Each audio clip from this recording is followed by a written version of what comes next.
Bonsoir, bienvenue dans le Seigneur. Soyez richement bénis dans le nom puissant de Jésus, qui vous comble de sa paix et de sa joie en cette belle journée du 5 mars 2019.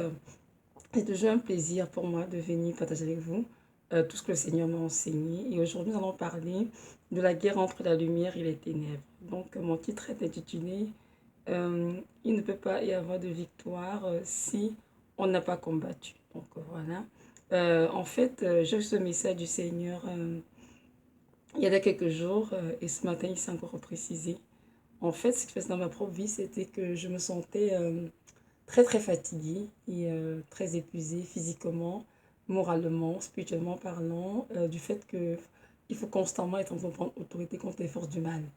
Et je vous avoue que parfois c'est lourd. Il y a des jours, je n'ai pas du tout le goût de faire des prières d'autorité et j'ai juste le goût d'être dans mon coin tranquille, de louer le Seigneur, l'adorer et juste prier sans toutefois forcément m'attaquer aux forces ténébreuses. Donc, dans cette lassitude que je ressentais, le Seigneur m'a donc dit non, mon enfant, tu dois être consciente que le monde spirituel autour de toi, bien qu'il soit invisible, il est très réel. Et que parce que tu es dans la lumière, tous les jours, ces forces te sont assignées, en fait, les forces démoniaques pour te décourager, te détruire, bref, causer le tort, comme la parole, que le diable ne vient que pour dérober, égorger et détruire. Donc, tu comprends bien que tous les jours, tous ceux qui m'appartiennent sont constamment sous les radars de Satan. Et ces personnes doivent prendre autorité contre ces forces démoniaques.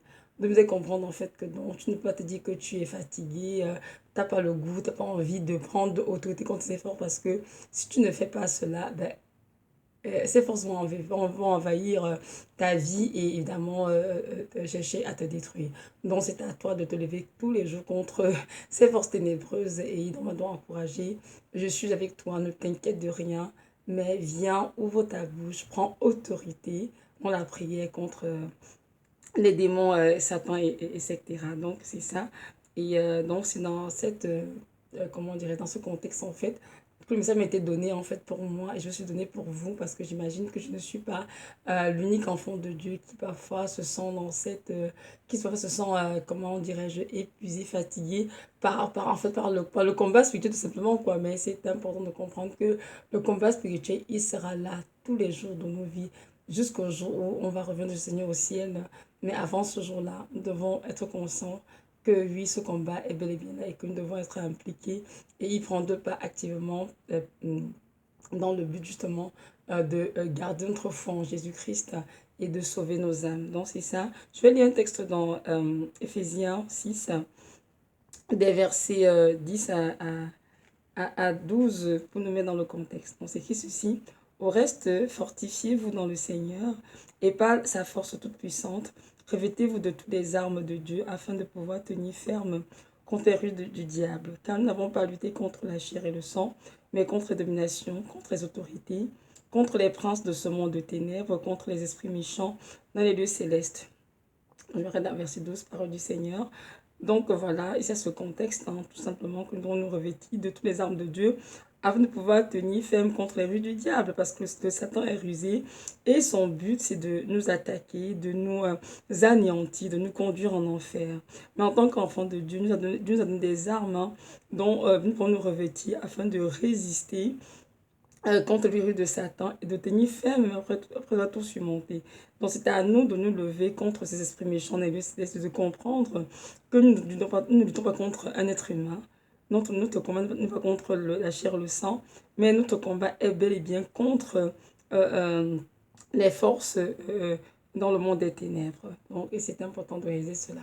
Et donc cela m'a beaucoup, comment dirais-je, encouragé de comprendre que oui, en effet, le Seigneur a raison. Je peux me permettre de m'endormir, de dire, ben non, c'est pas si grave, Seigneur, juste m'en tenir à des prières simples et puis ne pas prendre autorité contre les forces du mal. Non, c'est important vraiment de se lever contre ces forces démoniaques. Donc, c'est ça. Et dans la vie, vous savez, beaucoup de gens combattent pour beaucoup de choses. Et même dans le monde naturel, hein, même ceux qui sont païens, ils combattent beaucoup de choses. Mais nous, en tant qu'enfants de Dieu, nous avons vraiment un grand combat à livrer. Et ce combat, ce n'est pas contre être humain, mais c'est contre vraiment les ténèbres. Et dans la guerre, c'est entre la lumière et les ténèbres. Nous sommes dans la lumière, parce que nous avons reçu Christ avec nous. Jésus-Christ est en nous, le Saint-Esprit est en nous, donc c'est à nous de nous revêtir des armes dont Dieu nous a donné afin de vraiment combattre contre ces forces. Donc, comme je disais tout à l'heure, dans la vie, dans nos vies, nous traversons tous des moments comment dirais-je, difficiles. Nous faisons face à beaucoup d'épreuves, chacun pour sa part. Il y en a qui combattent juste pour la santé. Il y en a qui sont très malades et ils sont en train de se battre entre la vie et la mort afin de garder foi en Jésus malgré la santé qui est précaire. Ces personnes, vraiment, tous les jours sont constantes sur le Seigneur en train de prier pour pouvoir obtenir une guérison. Il y en a qui combattre contre la chair, hein, même tous les chrétiens combattent tous les jours contre les œufs de la chair. Hein. Vous savez, les œufs de la chair sont cités dans Galates 6. Ces œufs sont là juste la jalousie, l'envie, l'adultère, la fornication, le meurtre, etc. Donc, on combat constant contre les œufs de la chair afin de marcher sans l'esprit, dans son la chair. Et ça aussi, c'est un combat, hein, parce que ce n'est pas euh, ce n'est pas un combat de petite envergure, non, du tout, au contraire, c'est un très grand combat. Même si, par exemple, on dit qu'on est de la chair, ça paraît facile, mais non. Il faut vraiment se dresser contre de la chair afin vraiment de choisir, marcher dans l'esprit, non, dans la chair. Il y en a qui combattent aussi pour arracher les âmes de la perdition. Il y en a qui prient pour le bien-aimé. Il y en a des époux qui prient pour leurs épouses. Il y en a des épouses qui prient pour leurs époux. Il y en a des mamans qui prient pour les enfants, pour les arracher du jeu de la perdition, afin que leur âme ne finisse pas en enfer. Donc, tout ça, c'est un combat. Et aucun combat n'est petit dans le Seigneur. Tous les combats ont leur envergure, ont leur lieu d'être. Donc, c'est important de ne pas minimiser de combattre qui que ce soit. Donc, ces personnes, nuit et jour, sont dans les larmes, dans les prières incessantes, dans le but d'arracher le bien-aimé du chemin de la perdition. Il y en a qui sont en train de se combat, de se battre, pardon, pour sauver le mariage. Oui, il y en a qui incroyablement 10 ans de mariage et on voit bien que Satan est en train de vraiment vouloir peut-être apporter la division, le divorce dans le couple et le couple qui est chrétien est en train de se battre justement pour maintenir au sein du couple l'unité spirituelle selon Dieu et de vivre la vie que Dieu leur a donnée. Il y en a aussi qui, qui prient, qui combattent vraiment pour leurs enfants dans la prière, vraiment qui sont au prix avec des jeux de vidéo, qui sont de la drogue, une vie de débauche, etc. Dans la rébellion aussi. Donc, ces parents-là sont en train de livrer une guerre féroce contre ces forces ténébreuses afin d'arracher leurs enfants de ces choses-là. Et il y en a aussi qui sont en train de prier en ce moment contre les œuvres de la sorcellerie. Il y en a qui veulent en sortir. Il y en a qui sont en train de lutter pour maintenir la vie, en tout cas. C'est beaucoup de choses. Donc, il peut y avoir vraiment toutes sortes de combats dans la vie. Il y a beaucoup de combats qu'on peut livrer étant dans le Seigneur. Mais dans tous les cas, nous comprenons que ces combats se résument à un combat entre la lumière et les ténèbres. Ce n'est pas contre un homme que nous luttons, ni contre quoi que ce soit, mais seulement contre la lumière et les ténèbres. Et c'est important de comprendre cela. Effectivement, le combat, il est spirituel, il n'est pas physique. Donc, tout combat se fait en prière, genoux à terre, car le Seigneur nous a donné le pouvoir de marcher sur les scorpions, sur la tête du mal, et rien ne peut nous nuire. Mais ce pouvoir qui nous a été donné est utilisé uniquement en prière. Donc, ce n'est pas pareil ici physiquement avec les armes. Évidemment, comme tout combat, hein, nous devons avoir, il y a des règles à respecter nos combats. Il y a certaines règles que nous devons respecter, évidemment, si nous voulons gagner notre combat, évidemment. Il y a aussi une attitude de cœur qu'on doit avoir si nous voulons avoir la victoire sur nos ennemis. Donc, dans un premier temps, je dois parler d'abord des règles, justement, dans le combat spirituel. Donc, c'est ça. C'est important de comprendre que nous devons prier tous les jours. Nous devons aussi prendre l'autorité tous les jours contre les œuvres des ténèbres. C'est sûr, dans nos vies, dans la vie des personnes pour lesquelles on prie. Et pour cela, c'est important d'avoir de se repentir dans la prière. C'est très important, en fait, de se repentir. Pourquoi? Parce que très souvent, beaucoup de chrétiens se lèvent contre les forces du mal, euh, alors que eux-mêmes, ils sont, comment dirais-je, ils sont en train de pratiquer les œuvres des ténèbres. On ne peut pas, on ne peut pas être avec Satan et le chasser, non. Donc, c'est important de comprendre qu'en tant qu'enfant de Dieu, nous devons nous repentir vraiment de tout péché avant de se mettre à nous lever contre les forces des ténèbres. Nous allons lire ensemble un texte, je passe dans Jacques 4, verset 7. Donc, je vais lire avec vous. Dans Jacques 4, verset 7 dit ceci. Soumettez-vous donc à Dieu, résistez au diable et il fuira loin de vous.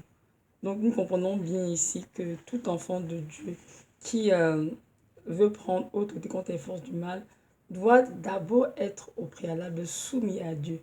Que veut dire être soumis à Dieu? Ça veut dire, cet enfant de Dieu doit marcher dans la lumière de Dieu, dans la lumière de Christ. Et s'il a péché, il doit confesser ses péchés. Notre Dieu qui est juste et bon va les lui pardonner, c'est certain. Et ainsi, il sera en règle pour être capable de s'attaquer au monde spirituel satanique. Autrement, s'il ne le fait pas, il va s'attaquer à ce monde étant déjà vulnérable parce qu'il n'a pas son armure, parce qu'il ne s'est pas repenti, parce qu'il pratique le péché des œuvres de Satan. Il ne peut pas se lever contre Satan. Donc c'est important que nous comprenions ça, que nous devons être soumis à Dieu et ensuite résister au diable et fuir à l'un de nous.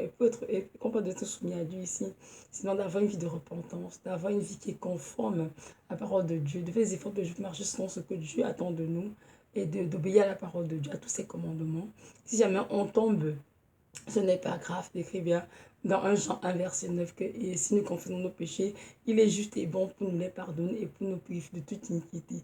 Donc, si nous demandons pardon au Seigneur, assurément, il va nous pardonner et nous laver avec son sang afin que nous soyons purs et que nous soyons à même de nous attaquer aux forces spirituelles. On va le lire, hein, c'est dans 1 Jean chapitre, je lis 1 Jean 1, des versets, je dirais, 5, des versets oui, 5 jusqu'à 9. Voilà, je disais.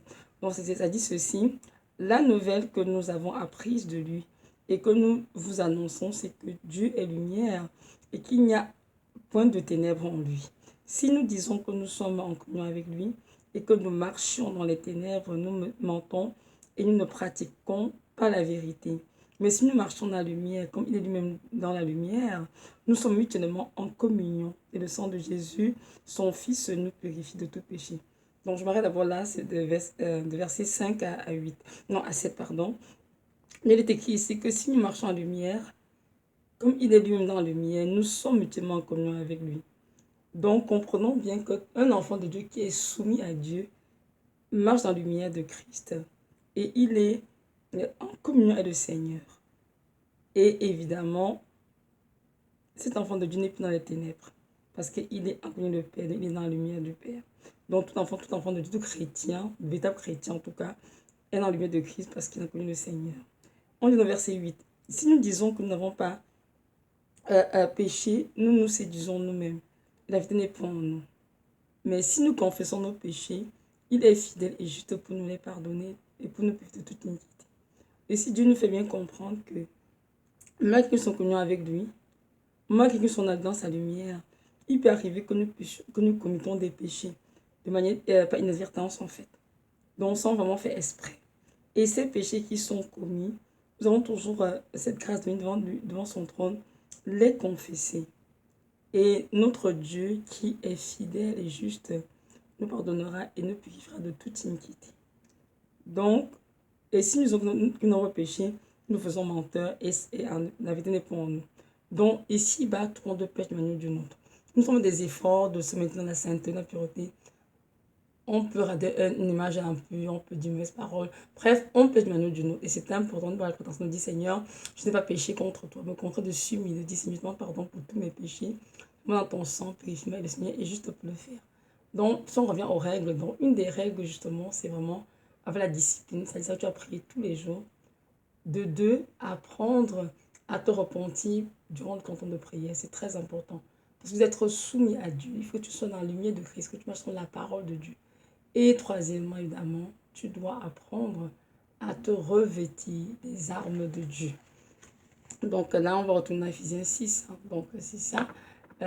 Éphésiens 6, des versets, je dirais, 13, 13 à 14, je vais lire, ça dit ceci.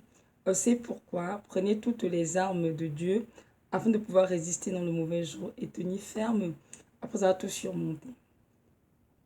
Tenez donc ferme et ayez à vos reins la vérité pour ceinture, revêtez la cuirasse de justice, mettez pour chaussures à vos pieds le zèle que dans l'évangile de paix, prenez par-dessus tout ça le bouquet de la foi avec lequel vous pourrez éteindre les traits enflammés du malin.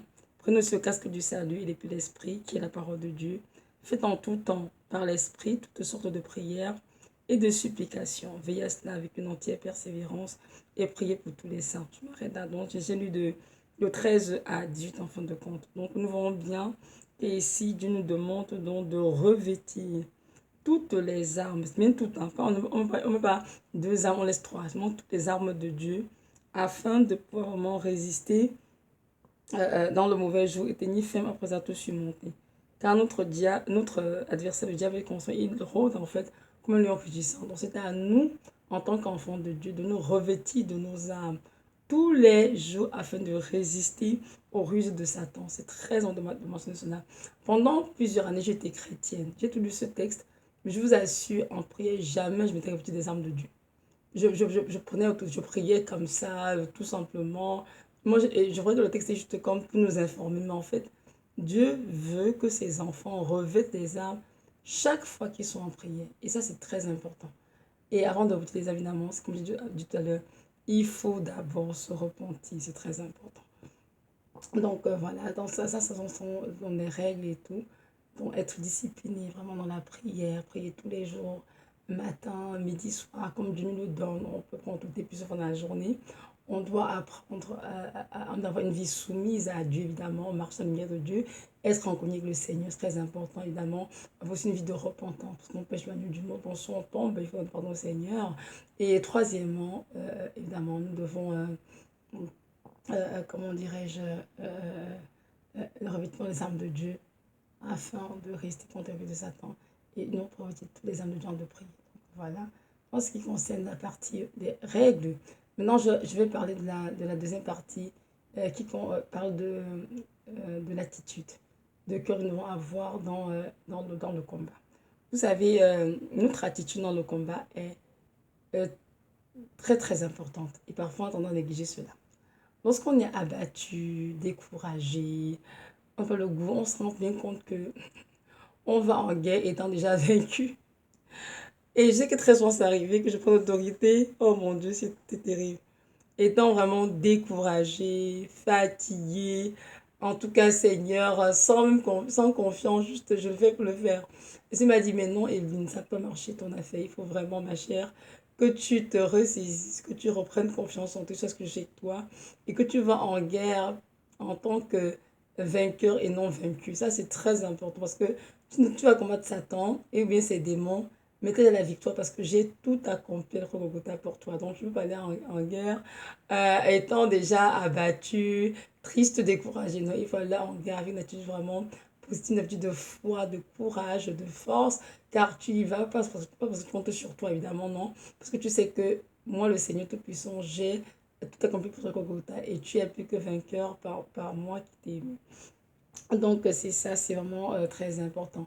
Le point que dit au niveau de l'attitude, c'est, je vais dire, 1 Pierre 5, verset 8 à 9. Donc, 1 Pierre 5.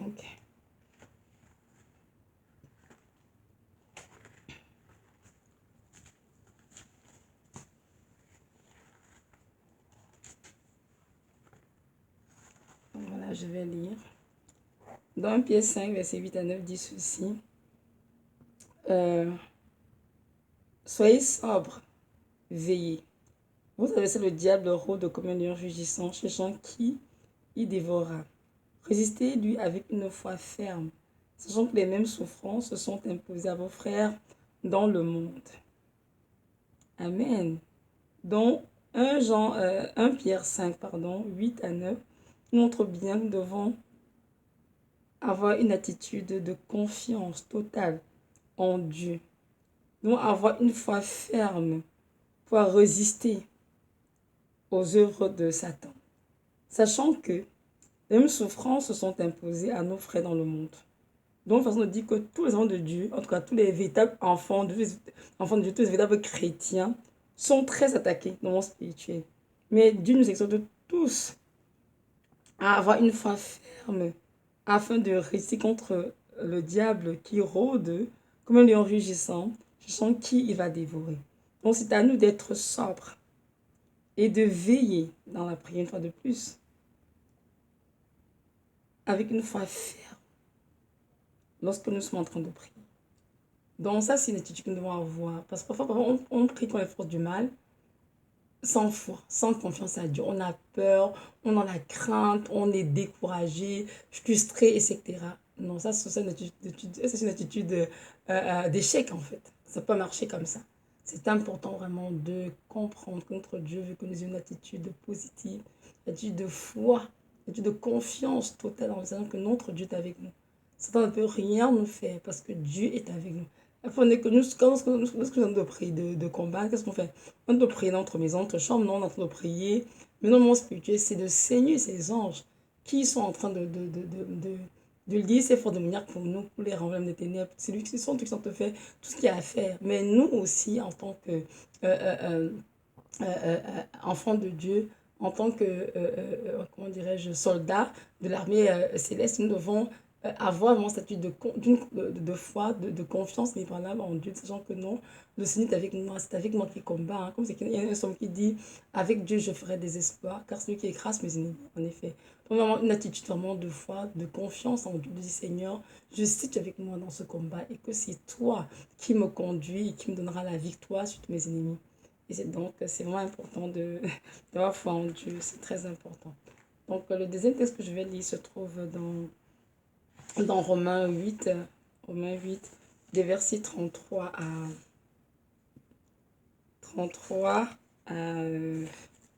à 37. Donc, voilà. Donc, Romains 8 dit ceci. Qui accusera les élus de Dieu? C'est Dieu qui justifie. Qui les condamnera? Christ est mort, bien plus, il est ressuscité. Il est à la droite de Dieu et il intercède pour nous.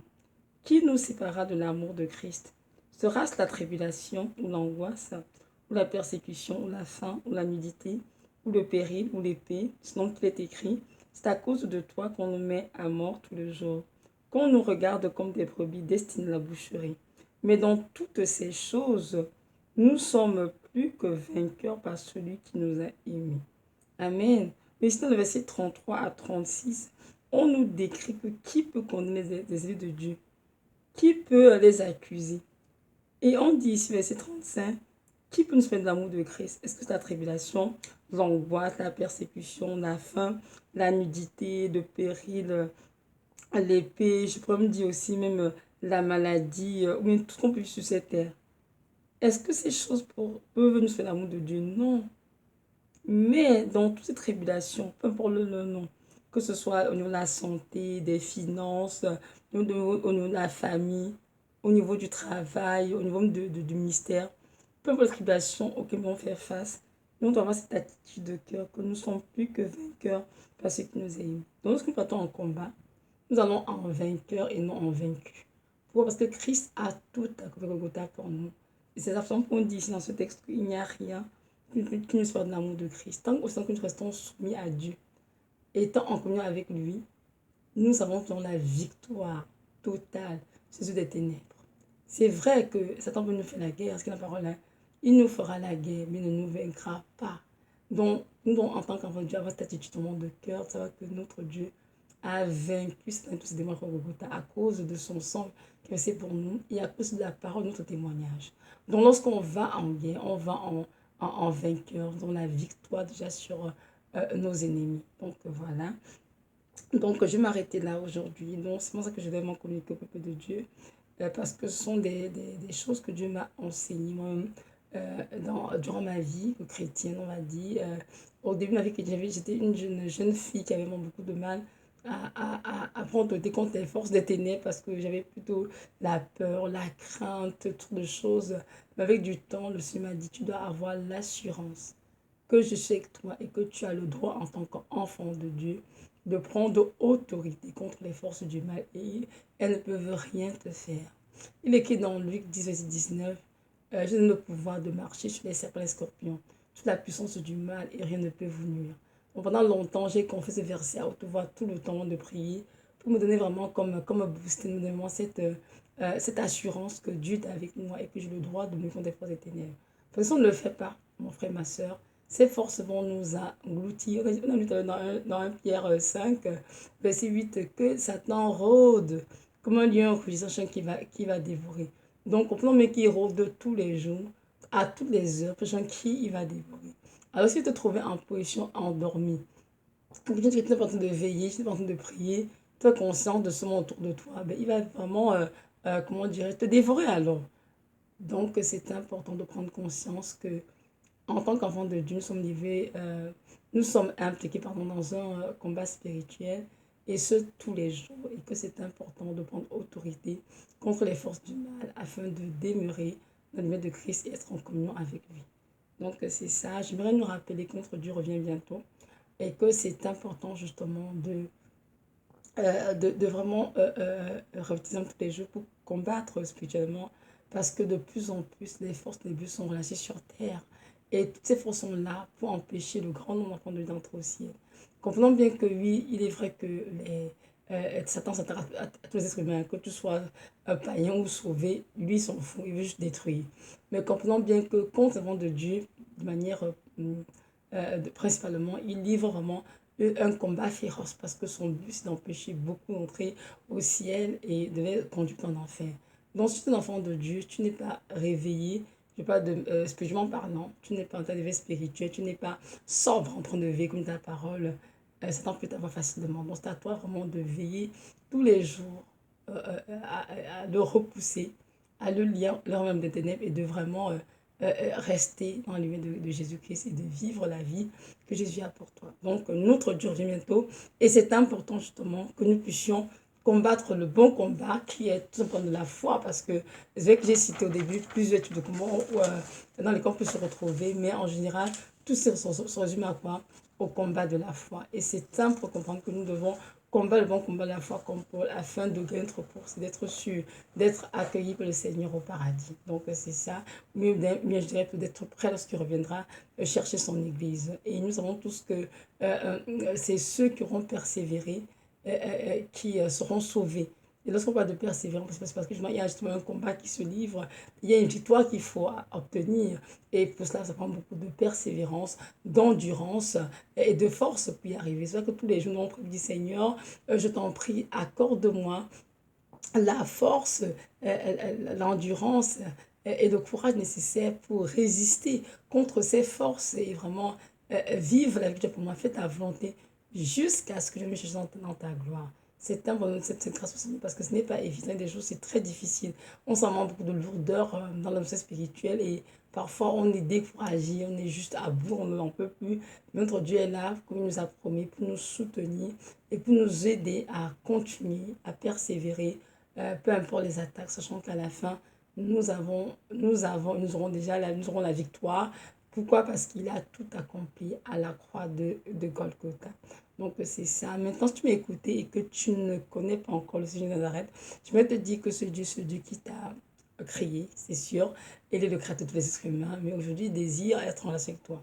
Donc, pour qu'il soit ton sauveur, ton Seigneur, je t'encourage vraiment à faire ce pas de foi, à confesser tes péchés et à te repentir vraiment de tout ce que tu fais de mauvais et de l'accident de ta vie comme ton sauveur, ton Seigneur. Je t'assure que tu ne regretteras pas de faire ce choix parce qu'il va non seulement t'équiper pour vivre la vie, cette vie chez toi, mais en fin de compte, tu seras aussi au paradis lorsque tu quitteras cette terre. Donc, toi de choisir où est-ce que tu veux passer ton éternité. Donc, c'est ça, je t'encourage en tout cas à faire de foi et de vraiment lui poser des questions. Je sais qu'il te répondra et ce sera avec beaucoup de joie qu'il va t'accueillir dans son royaume. Donc voilà, soyez richement bénis et que notre Dieu nous aide tous à, pardon, à nous préparer et aussi à combattre le bon combat de la foi afin d'obtenir la victoire et la couronne qui nous est promise. Amen.